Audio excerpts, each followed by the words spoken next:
আসসালামু আলাইকুম। কালবেলা টিভিতে আপনাদের সবাইকে সুস্বাগতম। আজকে খুব গুরুত্বপূর্ণ একটি নিউজ আমি বাঙালি জাতির সামনে উপস্থাপন করব। সকল বিশ্ববিদ্যালয়ের সমন্বয়কদের মিটিং শুরু হয়ে গেছে।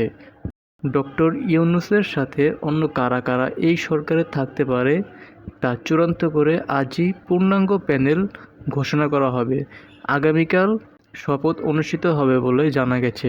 পুরনো রাজনৈতিক চিন্তা নিয়ে যারা আছে তাদের কাউকে শিক্ষার্থীরা চান না। তাই একটা শঙ্কা আছে যে এই নতুন প্যানেলে কারা কারা থাকবে।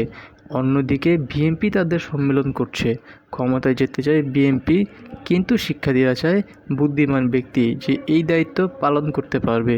তো বিস্তারিত দেখব প্রতিবেদনে। তার আগে যারা যারা আমার নতুন চ্যানেলটি এখনও সাবস্ক্রাইব করেননি তারা অবশ্যই সাবস্ক্রাইব করে পাশেই থাকবেন। দেখুন, আমাদের বাকি যে প্যানেলটি থাকবে সেই প্যানেলে কারা থাকবে সেটি নিয়ে আমরা আসলে সকলের মতামতের ভিত্তিতে এমন একটি অন্তর্বর্তীকালীন সরকার করতে চাই যেটি নিয়ে আসলে মানুষের একটা আস্থার জায়গা তৈরি হবে।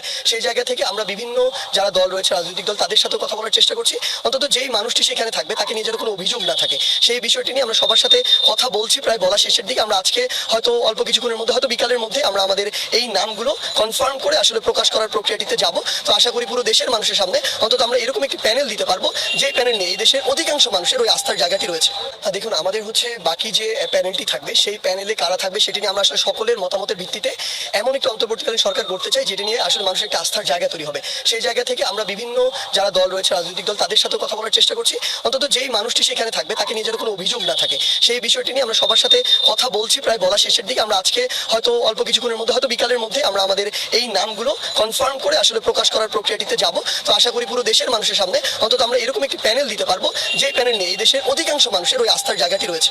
হাসনাত আব্দুল্লাহর সঙ্গে আমাদের কথা হচ্ছিল, একই সঙ্গে সাবজি চালক দুজনের সঙ্গে কথা হচ্ছিল। এর মধ্যে যে মিটিংটি, সেই মিটিংটি কিন্তু সমন্বয়কদের মধ্যে যে মিটিং, সেই মিটিংটি কিন্তু শুরু হয়ে গেছে।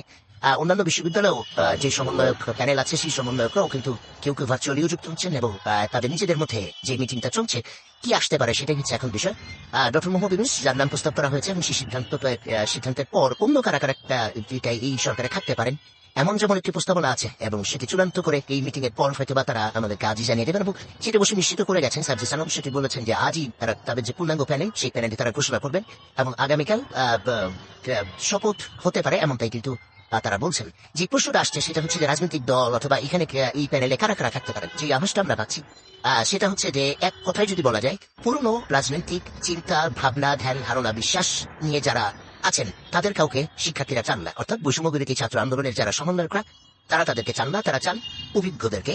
এবং যে এমনই অভিজ্ঞ যিনি ইকোনমিক্স বোঝেন, তিনি অর্থের যে উপদেষ্টা সেই জায়গাগুলোতে, অর্থাৎ সব মিলিয়ে তারা এমন একটা কিছু চান এখান থেকে নতুন কিছু হবে এবং বেশ বড় ধরনের সংস্কার, যে পদ্ধতিগত সংস্কার, কনস্টিটিউশনাল আপডেটেশন, এই জিনিসগুলো নিয়েই কিন্তু আলোচনাগুলো চলছে। কারা এগুলো করতে পারবেন তাদের নামে প্রস্তাব করা হবে, এতটা নিশ্চিত হওয়া গেছে। তো আজকে এই পর্যন্তই। দেখা হবে পরে কোনো আপডেট নিউজে।